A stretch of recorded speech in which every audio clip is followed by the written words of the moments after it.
Okay, year 10, I'm here to run through some of the questions from the book. So let's start at question 4 on page 210. Some Pythagoras Tricky Questions.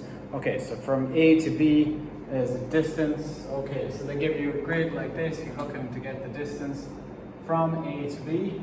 Let's use a different color pen. From A to B is here to here. Okay. Well, we can't find that initially due to the fact that it is diagonal line, we're not too sure, and the only thing we're given is the distance of one of these boxes is 4 kilometers. Well, if I make a right angle triangle out of it, that helps a lot. So 4 kilometers is each one of these boxes, so that's 4 in total. This one is 3 of the boxes, so that's 12 kilometers. And to find the missing bit, it'll be Pythagoras' theorem if that's x. So it'll be x squared is equal to 4 squared plus 12 squared.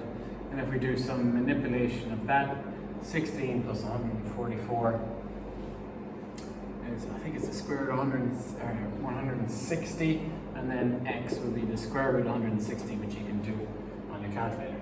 The other ones would follow the same process, form a right angle triangle, and then find the missing side.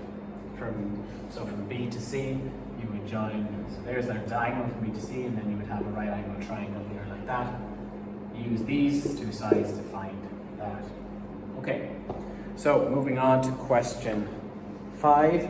A rhombus has diagonals 12 centimeters and 18 centimeters. So we're looking at this question here, 12 centimeters and 18. So one of them is long diagonal, one's short diagonal. If you don't know what a rhombus is, perhaps you should research that. Rhombus is a square pushed out of shape slightly, so it means all the outside bits are the same length. The diagonals will meet at right angles. So these are all right angles because it's a rhombus. The same works for a square. But one of them is going to be shorter than the other. So this one is going to be shorter than the long one. Okay? And then what is that? So it's 18, so find the lengths of its sides. Okay. So all these, so that is 18 the whole way, so half of it's going to be 9 because they meet at halfway. You probably should have done that last year. If you don't remember it from last year, you can look back at I think it's mentioned here somewhere on page, yes, on page 202 it's mentioned the rhombus meeting at right angles and splitting into 2. So this is 9, which means this bit, the whole bit is 12, half of it is 6.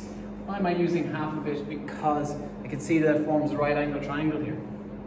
There's my right angle triangle. As soon as I have a right angle triangle, I can use Pythagoras' theorem. This side is an unknown side of the square. So, once again, x squared is equal to 6 squared plus 9 squared, and then you can finish that one off yourselves to find what x is. Moving on to question 6. So this uses a bit of common sense. So a chord, if you're not too sure what a chord is, you should have done that in year probably 7, 8, 9, and 10. So a chord is any line within a circle that goes from one edge to the other that's not a diameter. So it doesn't go through the center, so somewhere here, like that. Okay, pretty poor circle, but you get the idea. The shortest distance from the chord to the center. So here's the center. So the shortest distance is going to be the one that makes a right angle. So straight to it. So that'll be there. Okay? You know you have to form a right angle triangle because it's Pythagoras. It does use a theorem, but this is common sense. The shortest distance would be a direct route at right angles. And if you want to use the theorem, it is on page 206, but really it's just common sense. So if that's straight to it, that means it's split in 2 here perfectly. The middle of it will be straight to the center.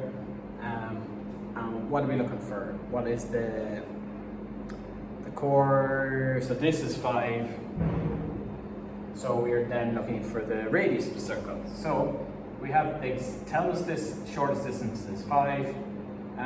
We know that half this distance is 5, because we're only looking at a right angle triangle, and it means this is the radius. So the radius is going to be x squared is equal to 5 squared plus 5 squared from this right angle triangle. So x squared is equal to then 50, and x is the square root of 50.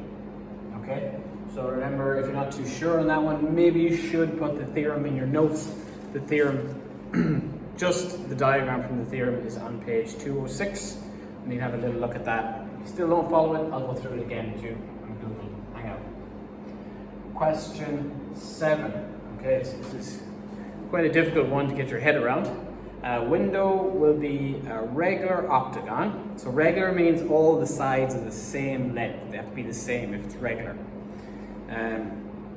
With sides 20 centimeters long. So the octagon is, this bit cut out from the center. Each of these sides is 20 centimeters long. So from here to here is 20 centimeters. That's the way I read it anyway. To make it, Kay plans to buy a square piece of glass with a corner and then cut off the corners. So she wants to know how much she's got to cut off these corners. All right. We know all these lengths are 20 centimeters. We know this length and this length are going to be the same. Aren't they? Because it's marked and the diagram is the same. As soon as it has that symbol, so they're all marked like this. If the same symbol is here, it means it's the same length. All right, so that means these are both x. So even though there's two x's, I can still use Pythagoras theorem because there's only one unknown. The opposite, these two sides multiplied by itself, added together, equals the hypotenuse squared. So it's just Pythagoras. There's 2x squareds here. That equals 400 from 20 squared. X squared then is equal to 200. X will be the square root of 200, which you can do on your calculator, and then you have found x. Once you've found x, it's probably quite easy to find the dimensions of the piece of glass. So you would add on x and x here. So root 200 and root 200, because this is also x, and that'll be the dimensions. Width, because it's a square, it's going to be the same as height, so you just add them on for the dimensions. Okay, so you can finish that one yourselves.